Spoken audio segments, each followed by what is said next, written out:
कि सूर्य क्रूर ग्रह है, मंगल क्रूर ग्रह है और बुध जिस ग्रह के साथ रहेगा वैसा ग्रह है। ठीक है।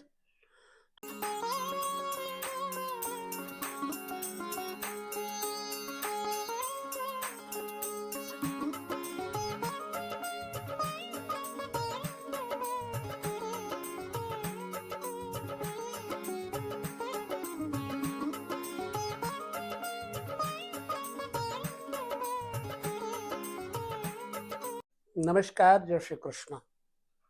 आज के इस वीडियो में हम आपके साथ जो चर्चा करने वाले हैं वो अद्भुत और अद्वितीय प्रकार से आपको समझाने का प्रयत्न करेंगे।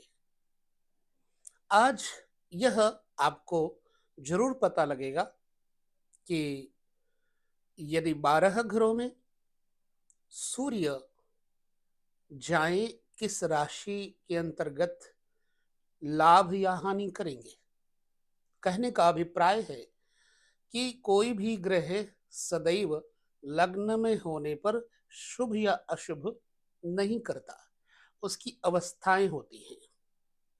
ठीक इसी तरह से सूर्य को लग्न के अंतर्गत पहले हम देखेंगे कि ये किस राशि में है, किस अवस्था में मित्र अथवा शत्रु राशि में है, तो उसके अनुरूप ये फलादेश करते हैं। इससे आपको एक बात और पता चल जाएगी, ज्ञान हो जाएगा कि सूर्य के मित्र कौन है और शत्रु कौन है। तो इसको ध्यान पूर्वक समझेंगे। फलादेश को हम इस तरह से लेकर चलेंगे जिससे आपको सहज में अनुमान हो जाएगा। पहले तो मैं आपको बता दूं, दरअसल सूर्य आत्मा है, सूर्य पिता है, सूर्य नेत्रों के स्वामी हैं। सूर्य ग्रह ही नहीं, अध्यात्म जगत में और प्राकृत जगत में यही एक प्रकाशस स्तंभ है। इसलिए हम तो पाप ग्रह नहीं कहेंगे, हम तो क्रूर ग्रह नहीं कहेंगे, लेकिन ज्योतिष कहता है कि सूर्य क्रूर ग्रह है, मंगल क्रूर ग्रह है और बुध जिस ग्रह के साथ रहेगा वैसा ग्रह है। ठीक है। तो सूर्य अगर अध्यात्म जगत को लेकर चलेंगे तो आपका सर्वांगीण विकास का आधिपत्य रखता है। इसलिए सूर्य साधारण नहीं है। सूर्य अगर मित्र राशि में है लग्न में, तो जातक जैसे सूर्य चमकता है ठीक उसी प्रकार से जातक की चमक होगी, आभा होगी, लेकिन चमक के साथ साथ एक इसमें दाहिका शक्ति है सूर्य में। मतलब अगर सूर्य लग्न में है तो व्यक्ति स्पष्टवादी होगा। दाहिका शक्ति कहने का मतलब जलाने का काम भी तो करता है ना। अगर बहुत कोई निकट जाएगा तो वो जलेगा। इसलिए इस व्यक्ति के अंदर घुसने की ज्यादा कोई कोशिश करे जब सूर्य लग्न में हो तो ये बिगड़ जाता है, बिफर जाता है और जलाने की क्षमता रखता है। ठीक है। अभी इसको हम और गहराई से समझेंगे। चूंकि अगर मेष लग्न है आपकी कुंडली में और सूर्य मेष राशि में बैठे हैं, तो मेष राशि मंगल की राशि है, मंगल क्रूर है और सूर्य वहां पर बैठे तो मंगल की तरह सूर्य भी क्रूर है। साहस का प्रतिनिधित्व करते हैं, न्याय का प्रतिनिधित्व करते हैं। निश्चित ही ऐसा व्यक्ति बड़ा स्पष्ट बोलेगा, चाहे किसी को बुरा लगे, लेकिन ये अपनी धुन में मस्त रहता है, न्याय करता होता है, जजमेंट देने वाला होता है, रोशनी देने वाला होता है। कोई अगर गलत रास्ते पर जा रहा होगा तो उसे प्रकाश जरूर दिखाएगा। लिहाजा इस व्यक्ति का यश निश्चित है कि फैलेगा। अब इस बात को हम एक ही वीडियो में बहुत लंबी करेंगे तो लंबा वीडियो बनेगा। लिहाजा हम छोटे छोटे समय से, छोटे छोटे स्तर से आपको अनेक वीडियो में समझाएंगे आगे फलादेश को। तो सूर्य मेष राशि में होने पर जातक को किन क्षेत्रों से जोड़ता है? जायदाद संपत्ति से क्षेत्र से जोड़ता है, सरकारी ऑफिसर्स के क्षेत्र से जोड़ता है, न्याय पक्ष, पुलिस डिपार्टमेंट, शासन सत्ता से जोड़ता है।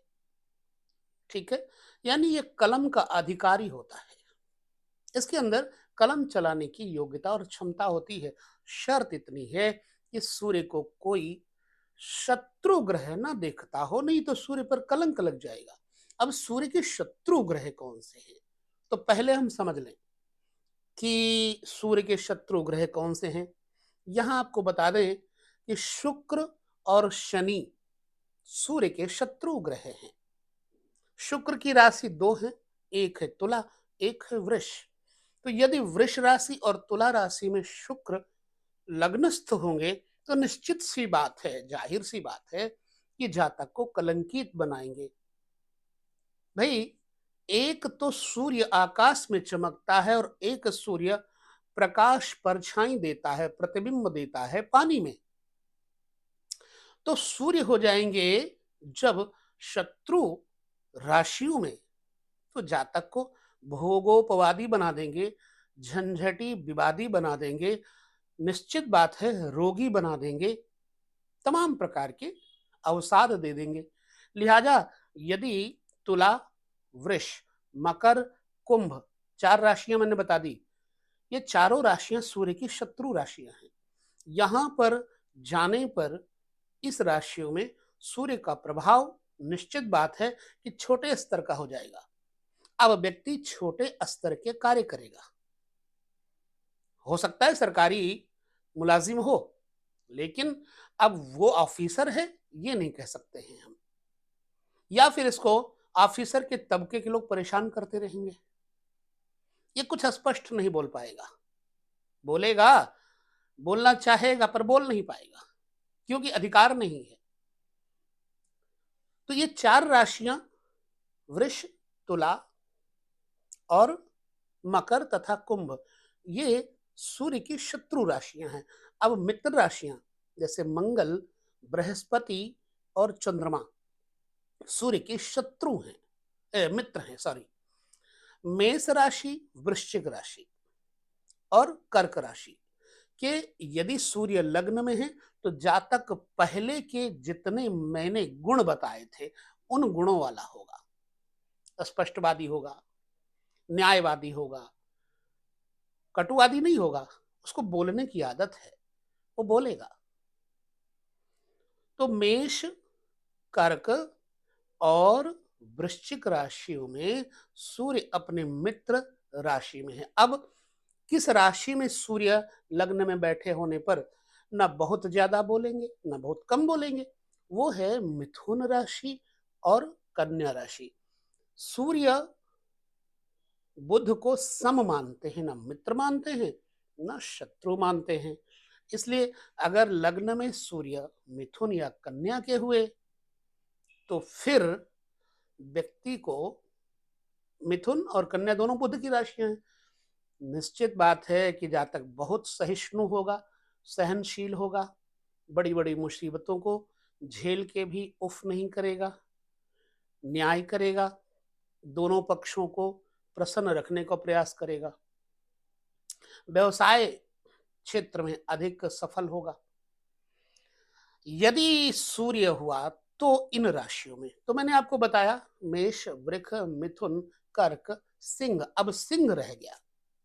सिंह राशि सूर्य की अपनी राशि है। यहां सिंह में रहकर सूर्य अपने मूल त्रिकोण में अगर हैं तो जातक सरकारी क्षेत्र में अध्यापक, प्रोफेसर, लेक्चरर, प्रशासन कार्य में और राजनीति क्षेत्र में सफलतम व्यक्ति होगा, या बिजनेस करेगा तो धातुओं का बिजनेस करेगा। इससे ज्यादा अगर हम गुणगान करेंगे सूर्य के बारे में तो लंबा वीडियो हो जाएगा। इसे हम और थोड़े दूसरे वीडियोस में आपके साथ समझाएंगे। ये तो हो गया लग्न। बचपन में अगर सूर्य लग्न में है तो जातक को मानसिक परेशानियां, बुखार, शारीरिक परेशानियां इत्यादि जरूर देंगे। और पिता के माध्यम से इस व्यक्ति को बहुत विकास प्राप्त होगा। ठीक है, ये सूर्य लग्न में हुए तो अब लग्न से बहुत सारी चीजें और भी जानी जाती है। केस का बड़ा छोटा होना, गंजापन होना, आंखों का, ये सब विषय हम और वीडियो में पुनः लेकर चलेंगे। अब हम दूसरे घर में चले आए, पुनः वही बात करेंगे। दूसरा घर व्यक्ति को कुटुंब से, परिवार से जोड़ता है। दूसरा घर व्यक्ति का धन है, संचय वाला। दूसरा घर वाणी है, नेत्र भी है। अब दूसरे घर में सूर्य अगर अपने मित्र राशियों में हुए, जैसे मंगल की राशियां, बृहस्पति की राशियां, चंद्रमा की राशियां, इनमें अगर सूर्य हो गए तो पहले ये बता दूं, मेष और वृश्चिक में यदि सूर्य हुए तो जातक कटुवादी होगा, स्पष्टवादी होगा, धनाढ्य होगा, वैभव संपन्न होगा, अपने परिवार और कुटुंबी जनों के ऊपर एकाधिपत्य शासन रखने की क्षमता वाला होगा, एवं ऐसा जातक थोड़ा नेत्रों से कमजोर हो सकता है। हालांकि मेष और वृश्चिक में सूर्य होने पर जातक को दिखता बहुत है, पर कभी कभी दृष्टि, दूर की दृष्टि या पास की दृष्टि में परिवर्तन कर देता है। मिथुन और कन्या में होने पर जातक को व्यवसायशील बनाता है। वृष तुला में जातक को बदनाम और भोगी बनाता है। कुंभ और मकर में जातक को अवसरवादी बनाता है। कुछ चीजें आप उसमें माइनस प्लस कर सकते हैं, मैं वो बातें बाद में करूंगा। तो यदि मेष का, वृश्चिक का सूर्य दूसरे स्थान पे है तो धातु से संबंधित बिजनेस, विद्युत विभाग में नौकरी इत्यादि, और एनजीओ वगैरह चलाने की क्षमता वाला, अच्छा प्रवक्ता, उग्र प्रवक्ता और अच्छा स्पीकर होगा। अगर मिथुन और कन्या में होंगे तो बहुत अच्छा स्पीकर होगा, धनाढ्य होगा, लेखन शैली, प्रकाशन शैली, इन शैलियों से जुड़ा हुआ ये व्यक्ति धन अर्जित करेगा। पिता से बहुत नहीं बनेगी, क्योंकि पिता से ज्यादा बुद्धिमान होता है। घर वाले इससे डरेंगे, कुटुंबीजन इससे, इसका आदर करेंगे। डरने का मतलब आदर करना होता है, सम्मान करना होता है। तो तीसरे घर में अगर सूर्य जाए, मैं आपको बता दूं ये पराक्रम का घर है तीसरा। मिलिट्री, सेना अधिकार, हवाई यात्राएं और प्रकाशन, जो पेपर, मैगजीन इत्यादि छापने का कार्य करते हैं और पत्रकार होते हैं, निडर होते हैं, अगर सूर्य तीसरे घर में होगा तो ऐसा व्यक्ति निर्भीक, निडर और समाज में सम्मान स्थापित करने वाला स्पष्टवादी व्यक्ति होगा, हिम्मती होगा। डरेगा तो बिल्कुल ही नहीं। भाग्योदय अपने बल पर करेगा। हाँ, भाई बंधु तीसरे घर में सूर्य के होने पर बहुत अधिक छोटे भाई बंधु नहीं होते। हाँ, अलग की बात है कि सूर्य पर किसी ग्रह की अवस्था का दृष्टिकोण हो तो भाई बहन प्लस माइनस हो सकते हैं। अब तीसरे घर में मिथुन और कन्या के यदि सूर्य हुए तो जाहिर सी बात है कि व्यक्ति बड़ा बुद्धिमान, कुशाग्र, पत्रकार, मुखिया जो होता है, हेड, और सेना अधिकारी, उत्तम पदाधिकारी इत्यादि होगा। वृष और तुला के सूर्य हुए तो जातक को बहनों के लिए सुख में कमी उत्पन्न करेंगे, व्यवसायी बनाएंगे। जातक थोड़ा कामी प्रकृति का, लोभी प्रकृति का होगा। कुंभ और मकर में यदि होंगे सूर्य तो जातक धातुओं का बिजनेस, कृषि, एग्रीकल्चर से रिलेटेड कोई ना कोई वर्क करने वाला, चाहे सरकारी नौकरी भी क्यों ना हो, तो कृषि विभाग में हो सकता है, नेवी इत्यादि में हो सकता है। ठीक है, सिंह के सूर्य होंगे तो जातक सरकारी क्षेत्र में होगा। अब यहाँ कर्क में यदि सूर्य हुए तीसरे घर में, तो जातक को बहनों का सुख संभव है। ऐसा व्यक्ति अपने कुनबे का, अपने संबंधी जनों का मुखिया होता है। पढ़ा लिखा मानते हैं लोग, इसका सम्मान करते हैं, और विशेष तौर से मित्रों की संख्या खूब होती है। मित्र वर्ग बहुत होते हैं, भ्रमणशील, हवाई यात्राएं इत्यादि खूब करवाएंगे। तीसरा घर सूर्य मेष, वृश्चिक, धनु, मीन इनमें होने पर निश्चित ही जातक को बहुत सम्मान दिलाएगा। कुंभ और मकर के होने पर सामाजिक सम्मान कम, लोग भय ज्यादा करेंगे इसका। पशुओं का व्यापार इत्यादि करने वाला व्यक्ति होता है, वाहनों का व्यापार करने वाला व्यक्ति होता है। ठीक है, तो तुला और वृष के बारे में आपसे हमने चर्चा कर लिया। अब हम सूर्य को यदि चौथे घर में लेकर के आए और देखें, चौथे घर में मेष का सूर्य, वृश्चिक का सूर्य मां की योग्यता को प्रबुद्ध करता है। घर, मकान, जायदाद लंबा चौड़ा, यानी उसके गांव क्षेत्र में, शहर में उसका बहुत बड़ा मकान, पुरानी इमारत, पुरानी धरोहर इत्यादि। और मेष वृश्चिक में होने पर जातक के पास ज्वलनशील पदार्थों का व्यापार भी हो सकता है।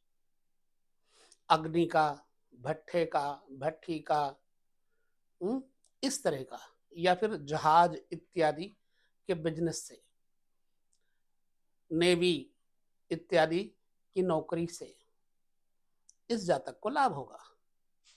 वृष और तुला का यदि यहां पर सूर्य हुआ तो मातृ पक्ष को और पत्नी पक्ष को लेकर के कुछ सीरियस हो जाएगा। जो मुझे अनुभव है वो मैं बता रहा हूं। अब आप अपने कुंडली के अनुसार देखो, क्या लगता है आपको। चौथे घर में सूर्य का होना, जाहिर सी बात है कि मां का स्वभाव उग्र होगा। मां शिष्ट, आचार विचार, निर्णायक स्थिति वाली होगी, बहादुर महिला होंगी, सभ्य समाज से जुड़े हुए होने के साथ साथ इनकी दबंगई चलेगी। लोग इनका आदर सम्मान भय के साथ करेंगे, प्रेम से भी करेंगे, क्योंकि ये लोक कल्याण करता है। लेकिन पीठ पीछे कई बार कुंभ और मकर का सूर्य होने पर लोग इसकी निंदा करते हैं, डर के मारे बोलते कुछ नहीं। अब पशु और कृषि बहुत ज्यादा, इसके पास पशुधन और कृषि धन बहुत ज्यादा होना चाहिए। चौथे घर में मकर और कुंभ में अगर हुए तो, सिंह में हुए तो मातृपक्ष को फिर भी प्रबल करेंगे। कर्क के हुए तो भी अच्छा फल देंगे। वृष तुला के होंगे तो मैं कह चुका हूं कि पत्नी और माता के लिए थोड़ा हानि करेंगे, स्वास्थ्य से, नेत्र से, त्वचा से, अथवा कई कारणों से पिता और माता में आपस में विचार नहीं मिलने देंगे।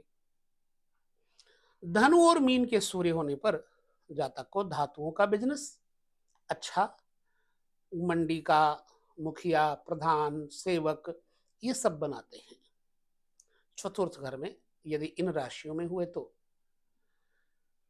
अब हम पंचम घर को देखते हैं। पंचम घर विद्या है, इष्ट उपासना है। पंचम घर में सूर्य अगर होंगे तो पहली बात तो एक ही पुत्र का सुख होगा। प्राय पुत्र का सुख कम देते। पंचम घर में पुत्र उग्र प्रकृति का होता है। सूर्य पंचम में हो तो जातक स्वयं विद्या व्यसनी, अत्यधिक अध्यात्म चिंतन, देव उपासना, बैंकिंग, टीचिंग, इन क्षेत्रों में, फाइनेंशियल सेक्टर में काफी कामयाब होता देखा जा सकता है। व्यक्ति निश्चित बात है कि धन से, संपत्ति से खूब मजबूत होगा। वाणी रूपी संपत्ति इसके पास बहुत होगी, कही हुई बात को यथार्थ करने का प्रयास करेगा। मेष और वृश्चिक का सूर्य होने पर जातक में अनुशासन करने की क्षमता होगी।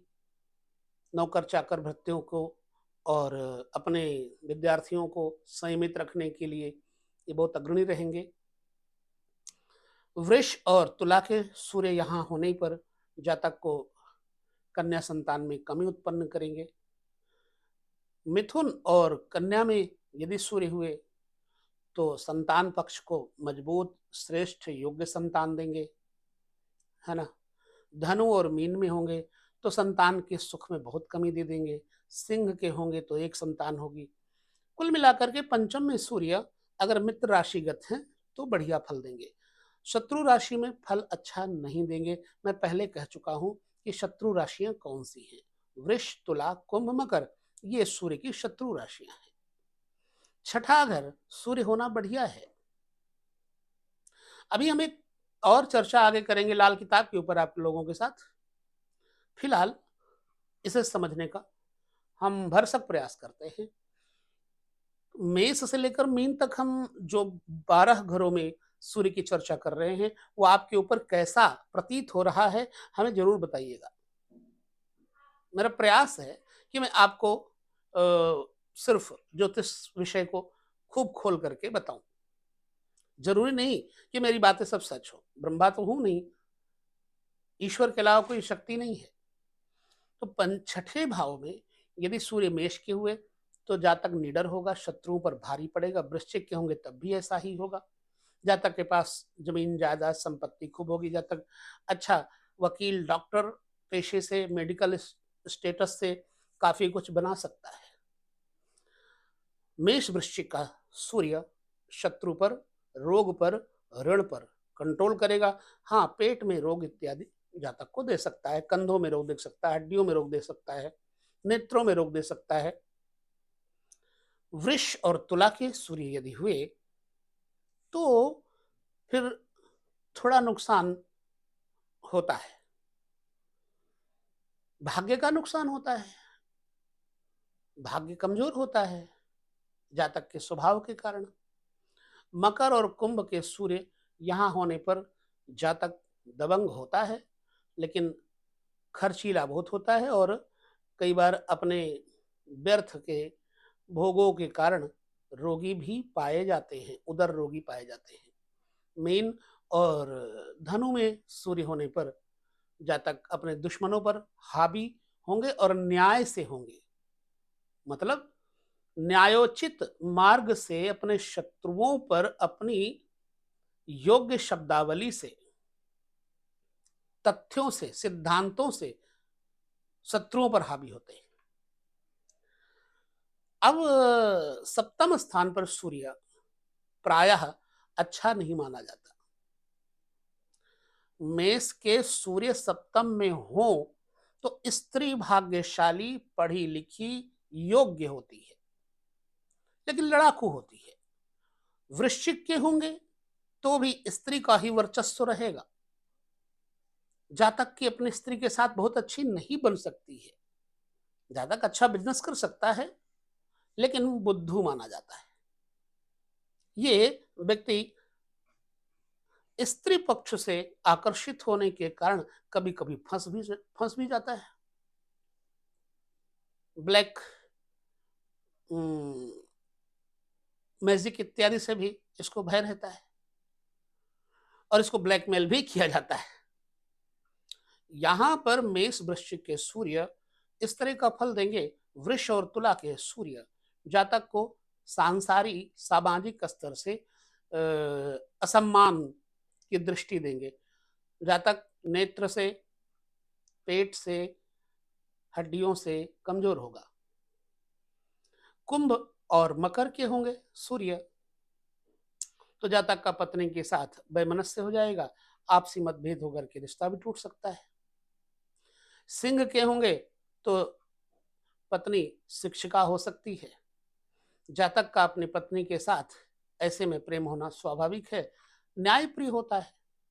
कन्या और मिथुन में हुए तो निश्चित बात है कि जातक बुद्धिमान, जातक की पत्नी बुद्धिमान, जातक और जातक की स्त्री के साथ, जीवन साथी के साथ खूब अच्छी पटेगी।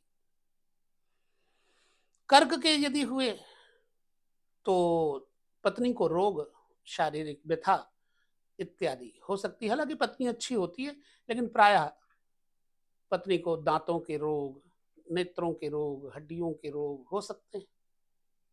ससुराल पक्ष से थोड़ा कष्ट होता है। अष्टम स्थान पे चलते हैं।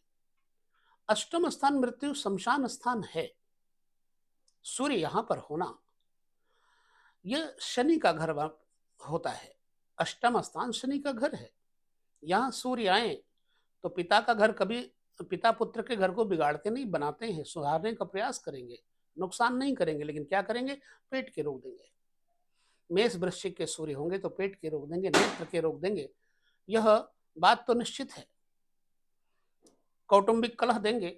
वृष और तुला के यदि शुक्र होंगे तो जातक को कलंक इत्यादि देंगे, चारित्रिक दोष देंगे। धनु और मीन के होंगे तो सूर्य का प्रभाव जमीन जायदाद के मामलों में बढ़ चढ़ करके होगा। ऐसा व्यक्ति आध्यात्मिक सृजनात्मक शक्ति रखता है। और कर्क के यदि हुए सूर्य तो भाग्य को थोड़ा डाउन करेंगे। ठीक है। सिंह के सूर्य होना एक अलग बात है कि जातक को अनुशासनात्मक तरीके से बांधते हैं। पीठ पीछे लोगों की निंदा का पात्र बन जाते हैं ऐसे लोग, परंतु अस्पष्टवादी, न्यायप्रिय होते हैं। सूर्य नवम भाव में जाएंगे, मेष और वृश्चिक में होंगे तो योग, ध्यान इत्यादि से जुड़ेंगे। जातक धर्म को मानेगा, धर्म के प्रति कट्टर होगा। जातिवादी वगैरह का भाव इसमें हो सकता है। उग्र नायक, नेता, धर्म गुरु, योग्य पिता और कुटुंब का कलंक, मतलब जो है कुल का व्यक्ति सारथी बनता है। वृश्चिक और मेष में होंगे तो मेरा विचार है, अब आप अपना विचार कहें बात अलग की है। वृष और तुला के होने पर जातक थोड़ा बनावटी करता है, प्रदर्शन करता है, शो ऑफ करता है। ठीक। सिंह में होने पर जातक निर्भीक, ग्रह त्यागी बनने की क्षमता रखता है। जो असूल बनाता है उसको पक्का करता है। सिंह के हुए तो, कर्क के हुए तो निश्चित बात है अपने पिता के अनुकूल आचरण करने वाला ऐसा जातक प्रसिद्ध राजनीतिज्ञ, नेता अच्छा बन सकता है, उदार कहा जा सकता है। मकर और कुंभ के होने पर शनि सूर्य जातक को आधी व्याधि, जरा, पीड़ा इत्यादि से परेशान करेगा। जातक एक प्रकार से तंत्र मंत्र शक्ति का जानकार होगा अथवा उसमें इंटरेस्ट लेने वाला होगा। ऐसा जातक दूर जंगल में रह करके, नदी के किनारों में रह करके बहुत खुश होगा। खनिज पदार्थों में, खाद्यान्न में इसकी रुचि होगी। जातक किसी न किसी खान पान विभाग से संबंधित मंत्री इत्यादि हो सकता है। चलिए, दसम घर में अगर सूर्य हुए मेष और वृश्चिक के, निश्चित बात है अनुशासन, सत्ता से जोड़ेंगे, जज इत्यादि बनाने की योग्यता देंगे। जातक का अपनी पत्नी के साथ अगर वृश्चिक में हुए सूर्य तो वो तालमेल रहेगा। पत्नी भी उच्च स्तर की स्वामिनी होंगी, कर्मठ होंगी, पिता पक्ष मजबूत होगा, लेकिन ये पिता से ज्यादा सशक्त, नामवर, कुल का नाम रोशन करने वाला मेष वृश्चिक में अगर हुए सूर्य तो पुत्र का सुख थोड़ा कम हो जाता है, लेकिन व्यवसाय खूब अच्छा होगा।